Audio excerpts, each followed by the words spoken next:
Hi, it's Susan from Stratus. A question I often get is, am I too old for an MBA? If you are in your mid-30s or older, this is something you really might want to consider.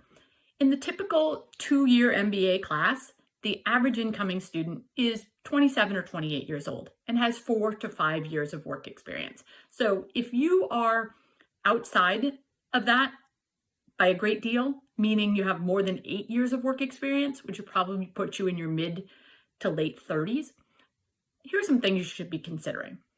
First of all, think about peer learning. During your undergrad years, most of your learning came from your professors. In business school, a lot of what you will learn is from those who are seated in the class around you. If you have 10 plus years of work experience and you're seated next to individuals who have 3 to 5 or 6 years of work experience, you have a lot more life, both personal and professional, behind you that you're going to share with them. There may be less for you to learn from someone who's 25 or 26 years old than there is if you were surrounded by people who are closer to your age and at the same place in their career as you are. A second thing to be considering is the social dynamics. You go to business school to develop relationships with people who will become your network, not just for your 2 years in business school, but for the remainder of your career, be that 10, 20, maybe even 30 years. A lot of the relationship development happens outside of the classroom, typically in a social environment, whether that be through just gatherings at people's homes, people going out for dinner, weekend trips to the mountains or to the beaches, yacht week off the coast of Croatia, or just treks during the school year. If you are not comfortable hanging out with people who are 27 or 28 years old, maybe 5, 10, even 15 years younger than you, it might limit your ability to engage with these individuals and build relationships that will lead to having a significant network coming out of business school.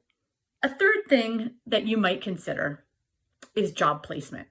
If you are in your mid-30s, chances are you might be at a level already that is substantially above where companies typically recruit MBA graduates. If this is the case, what are you trying to achieve by going to business school? Think about, are you trying to accelerate your career? Are you trying to make a career change or pivot? All of these things play into what you should be thinking about with respect to career placement.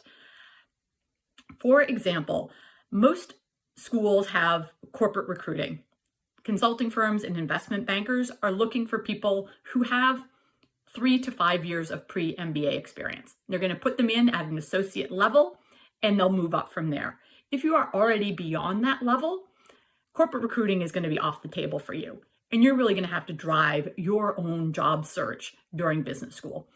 I'm not saying that this is not possible, but something that you should consider when you think about whether or not a full-time 2-year MBA program is the correct business school opportunity for you. Another thing that you might want to think about is whether or not you are in a position where you're ready to give up your salary for 2 years.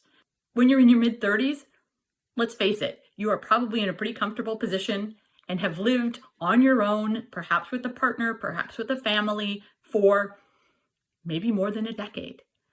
Are you prepared to move into a dorm or have a roommate or be living in an apartment complex where your neighbors are in their 20s and perhaps up having a good time during the day or at night? Just something to consider. Your lifestyle is going to change dramatically while you're in business school, whether you need to take out loans or not. Let's now talk about non-traditional options for business school. While most of the time you hear about 2-year, full-time MBA programs, there are a lot of other options out there. So if you are in a big city, chances are there is an evening MBA program that might allow you to develop the skills and knowledge you need to be able to accelerate your career.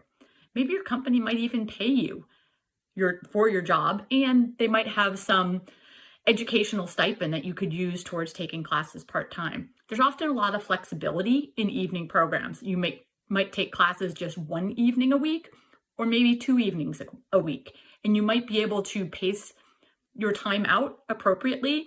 Take some semesters off when perhaps things get busy at work and you don't have the time to be committing to your education. Another option might be a weekend MBA program. Now, it doesn't necessarily need to be in the city that you live in, because if you are just going on weekends, and sometimes the weekend programs are Saturday only, or Friday, Saturday, or sometimes Friday, Saturday, Sunday, there are a lot of different options out there.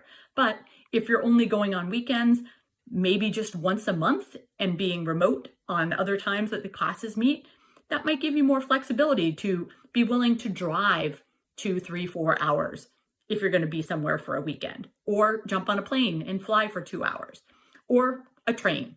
Lots of options for fantastic weekend MBA programs. Another consideration would be an executive MBA program. Now, there are multiple formats for executive MBA programs. There are a couple of one-year full-time MBA programs where if you are looking to make a career change or a career pivot, that might be the right thing for you. Stanford MSX is a great example of that, as is MIT Sloan Fellows. 1 year, full-time.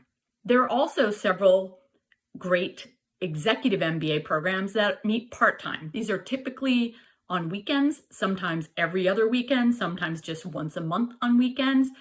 But in an executive MBA program, you will be in a classroom with peers who are at your level and kind of in your generation. They will typically have 8 or 10 plus years of work experience, which means that peer learning will be more beneficial to you. The social dynamics will also be different if you're in a situation where your classmates are within 2, 3, 4 years of you and not all younger than you. And finally, coming out of COVID, there are a lot of fantastic online MBA programs run by some of the top MBA programs in the United States. They figured out how they can deliver their content remotely during COVID, and that's to the benefit of everyone who might want a flexible option for pursuing the education they need to accelerate their career or make a career change. Hopefully this has been helpful. Look for more tips from Stratus.